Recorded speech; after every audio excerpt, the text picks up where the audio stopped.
त्यांना पूर्ण करोत। त्याचप्रमाणे राज्यातील तमाम जनतेलाही सुखी समाधानी समृद्ध गणरायाने ठेवावं। राज्याच्या मुख्यमंत्र्यांना त्यांचे मंत्रिमंडळातील सर्व सहकाऱ्यांना आणि आमचे चिरंजीवांना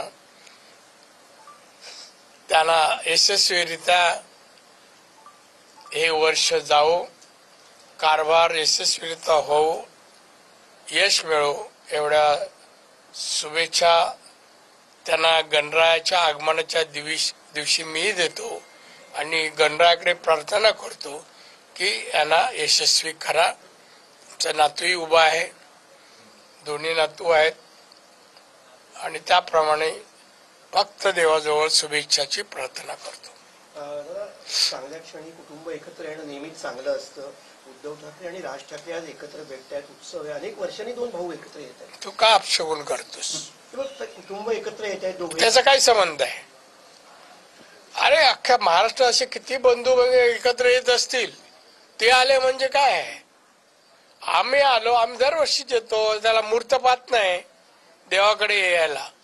ते आम्ही मला याच्या तुझ्या प्रश्नाला उत्तर मी काय देऊ इच्छित नाही। दादा तुम्ही नितेशजींचा उल्लेख केला म्हणून काल रोरोची त्यांनी पाहणी केली। 1 सप्टेंबर पासून एक मोठा प्रकल्प प्रत्यक्षात साकार होतोय। खरं तर एवढ्या आधी घोषणा झाल्या, 147-148 परवानग्या एवढ्या कमी वेळात घेतल्या, कसं वेगळं बघता? कारण तुम्ही देखील या सगळ्या गोष्टी जवळून पाहिल्यात, किती अडचणी असतात। नाही, ह्या अडचणीवर मात करून त्यांनी एवढ्या परवानग्या आणलेल्या आहेत हे तुम्ही जनतेला सांगायला पाहिजे, मी नाही।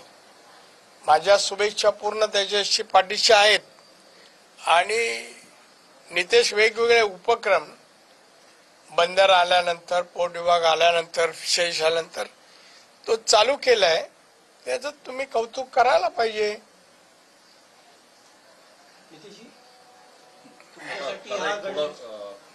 जरांगे पाटील जे आहेत ते मराठा माहित नाही मला। हा गणेशोत्सव तुमच्याकडे आमच्या गणपतीला वर्गणी देतो का जरांगी? त्याचा पण उल्लेख आज तुम्ही महाराष्ट्राचे मंत्री आहात आणि आज तुमच्या घरी गणपती बाप्पाची स्थापना झाली, काही वेगळा आज मनात भावना आहेत तुमच्या? मला असं वाटतं की आज आम्हाला राणे कुटुंबासाठीच हे वर्ष अतिशय महत्वाचं आहे। कारण का गेल्या वर्षी विधानसभा आणि लोकसभेच्या निवडणुकीमध्ये सन्मान्य राणे साहेबांना खासदार आणि मी आणि माझे मोठे बंधूंना आमदार आणि आता या मंत्रिमंडळामध्ये देवेंद्र फडणवीसजींच्या नेतृत्वात असलेल्या ह्या मंत्रिमंडळात मला कॅबिनेट मंत्री म्हणून जबाबदारी दिलेली आहे। आणि म्हणून महाराष्ट्राच्या जनतेने आणि गणरायांनी आम्हाला राणे कुटुंबाला जे आशीर्वाद दिले यासाठी यावर्षी तर आम्ही मनापासून गणरायाचे आभार मानू।